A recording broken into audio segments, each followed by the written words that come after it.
जम्मू कश्मीर विधानसभा चुनाव में दूसरे चरण का प्रचार थमते ही वोटिंग डे का इंतजार शुरू हो गया है।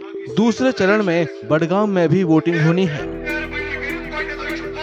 बडगाम सीट पर नेशनल कॉन्फ्रेंस के उपाध्यक्ष और पूर्व सीएम उमर अब्दुल्ला को पीडीपी उम्मीदवार आगा सैयद मुंतजिर मेहदी से कड़ी चुनौती मिल रही है। कई सारे ऐसे घर हैं जहां से नौजवानों को उठा के जम्मू कश्मीर के बाहर जेलों में रखा गया है।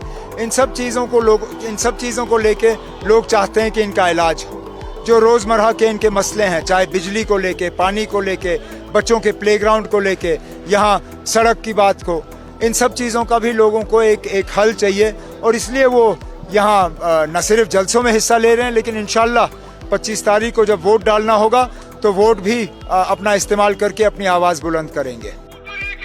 उमर अब्दुल्ला को 3 बार के बडगाम विधायक और श्रीनगर से मौजूदा सांसद आगा सैयद रूहुल्लाह मेहदी का भरपूर समर्थन मिल रहा है, लेकिन पीडीपी उम्मीदवार आगा सैयद मुंतजिर मेहदी के पिता आगा हसन इस इलाके के जाने माने शिया नेता हैं। इसका फायदा भी आगा सैयद मुंतजिर मेहदी को मिलना तय माना जा रहा है।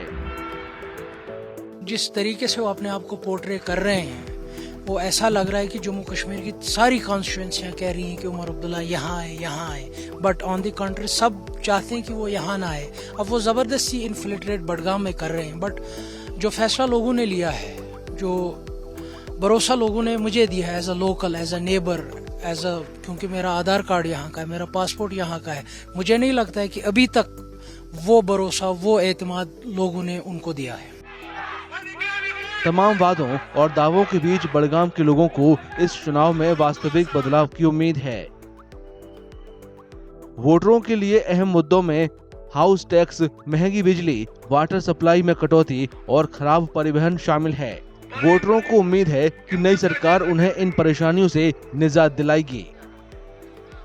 जो वोट का मसला है, वोट को छोड़िए, फिलहाल तो प्रॉब्लम है डिस्ट्रिक्ट लेवल पर है, जो एक तबके के लिए नहीं, हर एक के लिए, क्योंकि हमारी बच्चियां पढ़ती हैं, यहाँ डिग्री कॉलेज बना है डिस्ट्रिक्ट बडगाम में, लेकिन वो तो इस अड्डे से ऊपर है 2.5 किलोमीटर। बच्चियों को पैदल जाना पड़ता है, गाड़ियाँ यहाँ उनको छोड़ती है, यहाँ से जाना पड़ता है उनको 2 आर्मी कैंपस के बीच में से उनको निकलना पड़ता है और 2.5 किलोमीटर दूर जाना पड़ता है उनको। वोट करेंगे इस बात पर इस साल कि ज्यादातर बेरोजगारी है। जो पढ़े लिखे नौजवान है वो बेचारा दरबदर है, उसको कुछ नहीं मिलता है।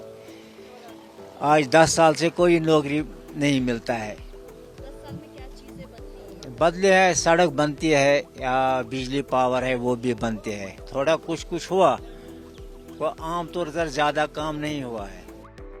जम्मू कश्मीर को केंद्र शासित प्रदेश बनाने पर भी मिलीजुली प्रतिक्रियाएं सामने आ रही हैं। कुछ लोग मानते हैं कि अनुच्छेद 370 खत्म होने के बाद विकास हुआ है, जबकि कुछ लोगों को पूर्ण राज्य का दर्जा खत्म किए जाने का अफसोस है।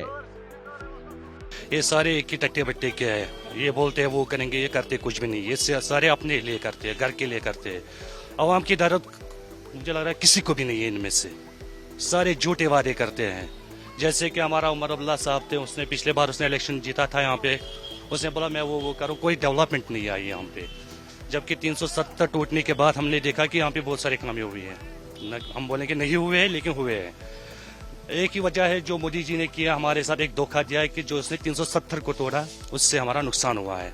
हम चाहते हैं JNK, पूरी JNK प्लस लद्दाख के साथ कि हमारे हुकूक जो थे 2019 से पहले वो हमें मिलने चाहिए।